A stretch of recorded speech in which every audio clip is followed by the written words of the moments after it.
Consider this scenario. There is a woman alone at home. The doorbell rings. She opens the door and finds a delivery boy with a parcel for her. She reaches out to collect the parcel, but he pulls it back. She looks at him and is shocked. He's gazing all over her lecherously. He mutters some snide remarks under his breath, but she can catch the meaning. He grins at her lasciviously, and she gets almost petrified but works up the courage to demand, "Are you going to give me the parcel or not?" He hands over the parcel. She grabs it from his hand and slams the door shut and almost collapses with fear. She takes a few deep breaths and slowly her fear turns to anger. She now wants to call the cops. But then she wonders, she thinks, that man has not touched me physically. What would I tell the cops?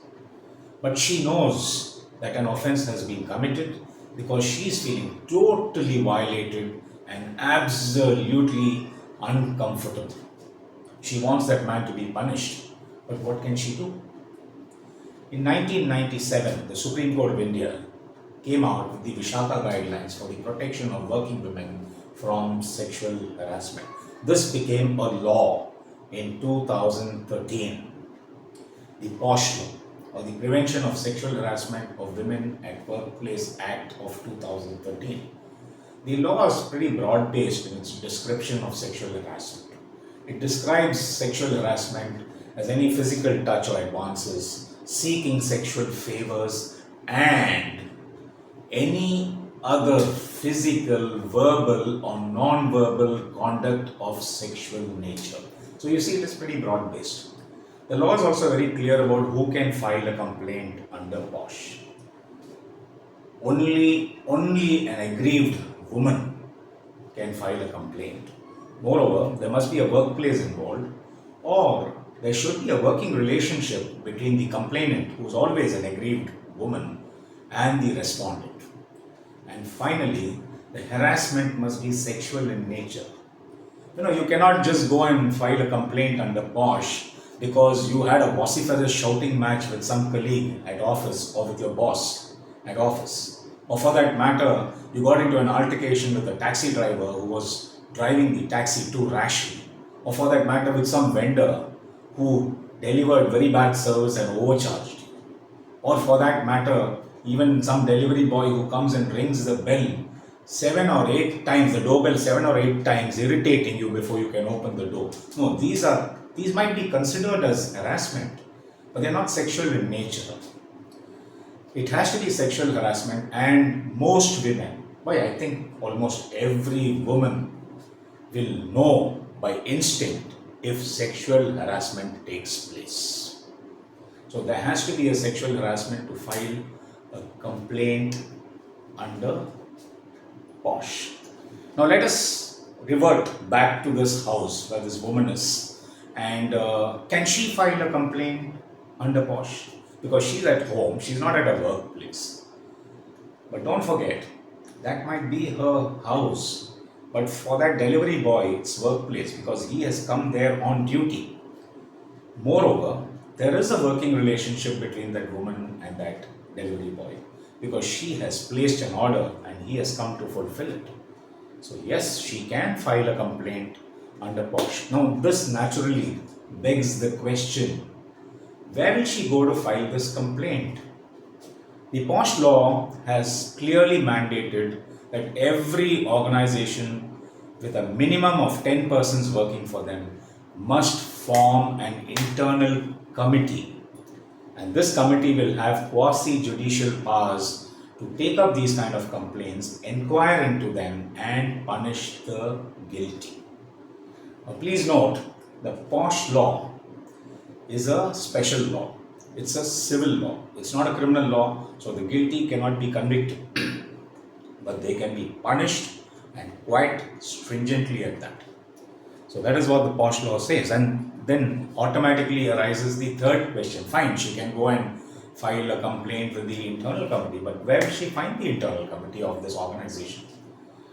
Now, this woman knows the organization the delivery boy has come from, because she has placed an order probably through an app on her phone. So she has proof of that. She knows who this organization is and what they are, and she can always find out how to connect with them.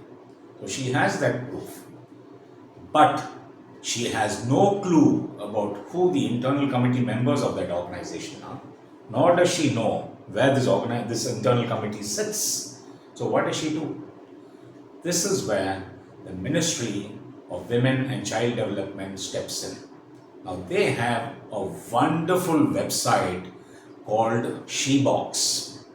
Now SheBox is a website that every woman must visit, because it throws so much of clarity in layperson's terms on the Posh laws. They have numerous FAQs relating to Posh, and they also have a mechanism to register a complaint online. So this woman can go to SheBox and register her complaint online, and they will direct this complaint to the concerned internal committee to take action. So this is important. Please remember this. It's called SheBox, SHEBOX. Okay, SheBox. Everybody should visit this. I also want to share with you a recent Karnataka High Court judgment. It happened as recently as in September 2024. It is related to Posh.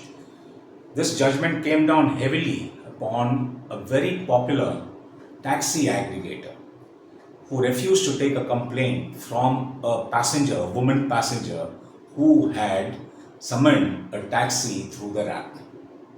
That taxi driver had harassed her sexually in the taxi while she was taking that ride. She had made a complaint to the internal committee of this organization, but they contended that this was not within their purview because the taxi driver was not their employee, nor was the taxi owned by them. So they said, no, we can't look into this. But the High Court of Karnataka would have nothing to do with this argument. They directed the organization to compensate that woman for the harassment that she suffered, and they clarified that taxi drivers, delivery workers, all these gig workers of today, they may not be employed by an organization, but they do have a contractual obligation to an organization, and that organization is responsible for their behavior towards their customers. This was very clearly made out in the judgment in September 2024 by the Karnataka High Court. But having said that, I want you to keep one thing in mind very, very strongly. This is something that I want to share with you. It's very important. Please do not even for a moment think that people who come to your house, delivery boys or taxis that you hail, taxi drivers or auto drivers, or any other professional who comes to your house to deliver some kind of a professional service, please do not think that they have come there to harass you. Most of them, almost all of them, most of them are very decent people. They have come there to do a job, and they will finish the job and they keep going without doing anything else. They are helpful, they are courteous, and they are not there to drive any fear into you. So please don't live with that fear. Most of them, almost all of them are very decent people. But a few do exist, a very minuscule percentage, very small percentage, who are predators, and they must be stopped in their tracks before they prey on people. So please share this video with every woman that you know, family or friend, because they must know that such a thing exists, and they must feel empowered to act against those people who threaten them or make them feel uncomfortable. Goodbye.